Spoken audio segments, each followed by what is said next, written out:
kid in the 80s. Welcome back, allies. It's Jim, it's Larry, it's Jim. We're back for another week here of information, and sitting in front of us is something you would have expected from our childhood, but is aimed at adults here. What we've got this week is McDonald's has decided in their wisdom to bring out this, which for all intents and purposes is an adult Happy Meal. Now, they're not calling it that. No, of course not, because why would you call it something right. like that? I don't know exactly what the name of it is. I'll have to put it on the screen here. I'll have to look it up. But they've put these out. And now, what kind of adult toys would go in an adult Happy Meal? Well, not those kind, thankfully. Well, the box isn't vibrating, so at least we can start there. Right, absolutely. So here's the funny thing. What I love about this is that this is one of those occasions where pop culture of different generations is colliding. Yes. And it's doing so in such a way that is amusing to me, because the toys that are in these is a riff on the 1980s and 1990s little nugget buddies. Yes, very much so. But it's based on a gentleman by the name of Kerwin.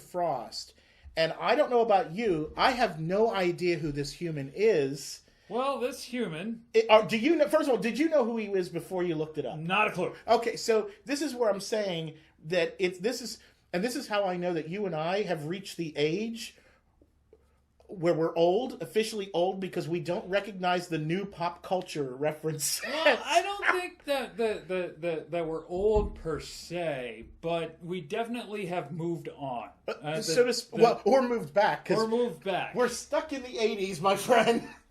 Speaking of being stuck in the 80s, if you like being stuck in the 80s... Absolutely. You should like, share, subscribe, hit that notification bell to make sure you're finding out every time we put something up, which is about weekly, and stay with us because we love you and we want you to be here and all that jazz. And by the way, just as a shout out to Jim LaPlante, our artist here who designed our logo. Yes. So in any case... And we will figure out new and innovative ways to work that into each and every show. Absolutely. So in any case... Can you tell me, who is Kerwin Frost? And it's not so much that we have moved on, but it is a generational thing. The youth move on. Sure. Like the music that we used to listen to, we wouldn't understand because the youth of today, that's their sound, that's their thing. You know, the thing of it is, though, I think, and correct me if I'm wrong. I mean, you're in American studies. You know what you're talking about. I got a couple I'm the amateur, so to speak. I got a couple of tricks on my sleeve. Yeah, yes. But am I correct in saying, it would seem to me at least, that with our generation, unlike the previous generations, we've stayed relevant longer on the basis that a lot of the things that were part of our pop culture are still part of pop culture. So some things like that were part of the national consciousness, such as, say, Star Wars or Transformers or Masters of the Universe, they're still equally relevant today as they were then. They're redoing all these shows, whether it's Night Court or what all these movies, and so where Ghostbusters are back. So they've kept the pop culture relevant that was relevant when we were children. Do you think that means that we have a longer staying power than, say, the war generation had versus what the baby boomers, where it was Elvis who, you know what I mean, where it was one generation apart? Because there are two generations between me and these current kids right now. Well, yes, I understand that, and my counter argument to that would be music. The Rolling Stones, the Beatles, Led Zeppelin, Queen. Who these kids in general don't know anything about. Well, no, they trust me, don't take any of that for granted. These kids know who those bands are. Right. Star Trek, things like Hot Wheels and Matchbox cars, toy trains, that's still a thing. The things that the older generation were still into, like, evolved and transitioned to the stuff that we have today. The biggest thing that I can put out there that some people aren't even considering is camping.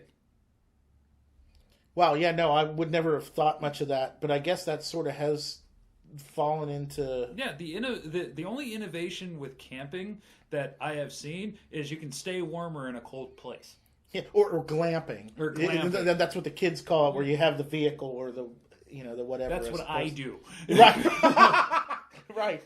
I don't go out in the woods unless I have running water, a toilet, and a sink. Yeah, that's because and you a coffee pot. I was going to say that's because you and I ache when it's Yes. cold and it's wet. Yeah, there's a reason why my knees hurt right now. But in any case, let's get back. Who is Kerwin Frost? Who is this guy? So this generational talent, and we will call him a generational talent, is a American entertainer and DJ. Oh, okay. Yes, that is who he is. And then if you want to look up Mr. Kerwin Frost, he has a YouTube and a Spotify channel. He's the one who came up with the designs for all these wonderful creatures. So he is. Well, I'm assuming they're based on characters or something that he works with because they have names and all that sort of thing. It is something, including one of him. There's a nugget that's based on him. But yeah, it shows a variety of other people who are generational as far as he goes. The Kerwin Frost box is a meal with all your faves featuring limited edition buddies, and yeah, the one Kerwin Frost buddy. Let me pull up a picture here for us. I'm sure you'll have. I'll put that on the screen, of course. Right there is this guy dressed in his full regalia, and as you can see, that's the same one that's right here on the box. He's very cool. He looks really neat, and I have to say his outfits are. He's a cartoon in and of himself. I'm going to have to look him up because I'm kind of interested now to see. He is eccentric and loud. Yeah, well, I got to see who this guy is. I really do. And I don't know why you would get a pencil tattooed on the side of your face, but it's not for me. Well, both of us are eccentric and loud too, although we don't have tattoos on our face. But, no. Here again, generational. Whatever. It's the thing. It's a thing that it also means not hiring. Well, I don't. Considering he's a lot more famous than we are, he probably doesn't need the day job. He doesn't. He doesn't need the day job. Right. Which means he can look any way he wants to. Yeah. Lucky see, I guess our goal in life is to be able to get face tattoos now. You know what? If I get as famous as Kerwin Frost, maybe I. I probably still wouldn't. But in any case, I endured McDonald's food twice. I apologize for that.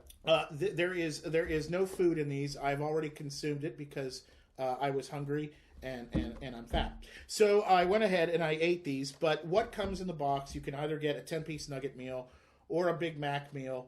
And the food comes very nicely in there. And then in addition to that, if you open this, you will see what remains now that the food is gone. Is a ketchup packet. Well, there's that. What remains is some oil stains.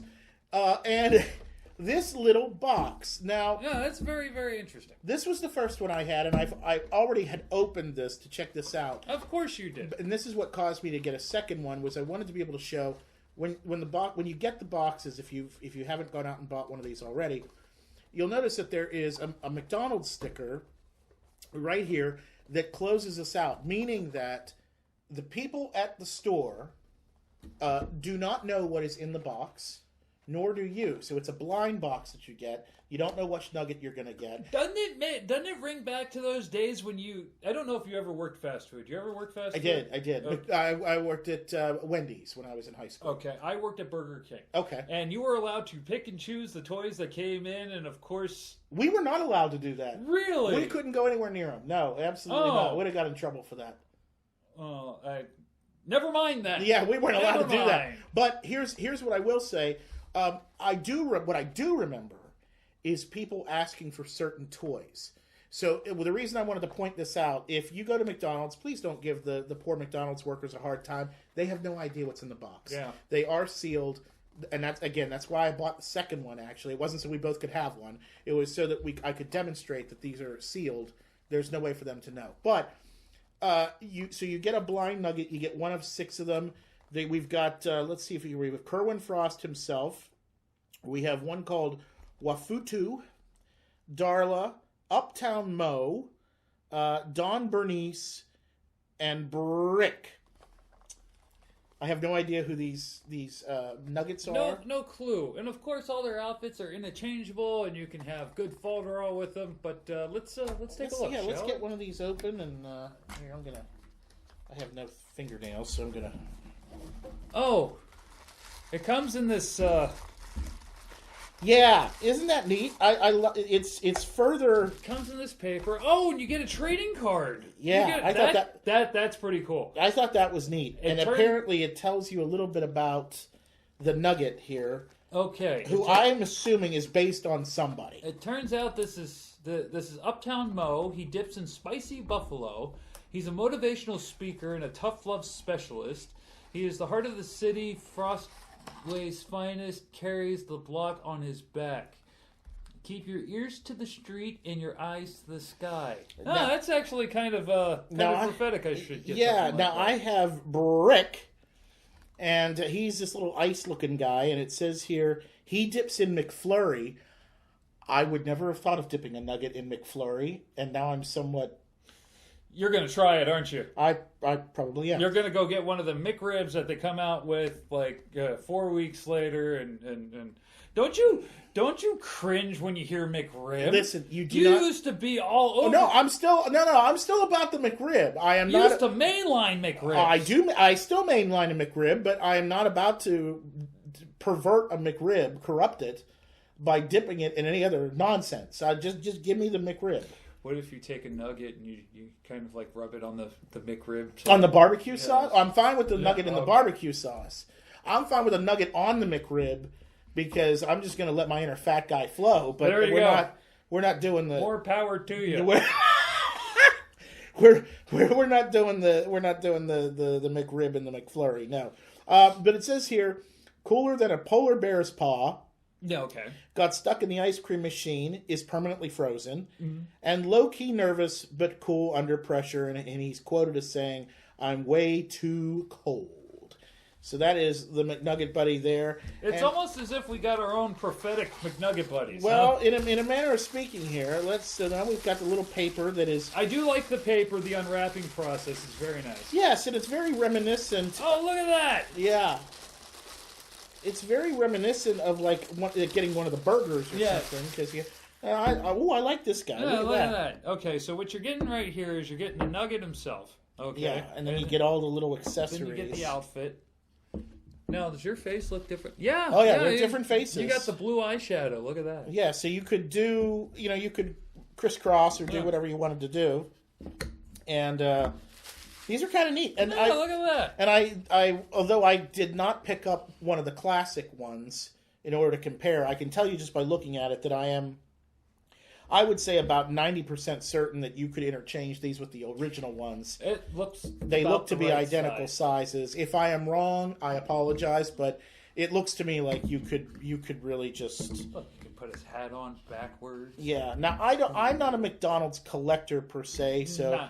I don't have any of the original ones. Otherwise, I would have had them for comparison. But these are pretty cool. Yeah, and I think if more stuff for the table, I like that. Yeah, and I think if you're a nugget collector, or you're a Kerwin Frost guy or girl, whoever you are, I think that these would be something that would be on your radar and you'd want to get. I don't know if they're still going to be going on by the time this video drops, but I'm sure they'll be available on the secondary market. Yeah. So especially because they're blind boxed. This is a second run too. Is it? Yeah, it's a second run adult. That's right. They did one last year with the multiple eyes. Yes, and I imagine that was some other artist that I don't know who it is. But in any case, guys, there it is, and I think they're really, really cool. So, if you're into this stuff, please give us a like, share, and subscribe. Hit that notification button. And, for Larry, it's Jim. For Jim, it's Larry. And we'll be back next week with more Falderall and nonsense.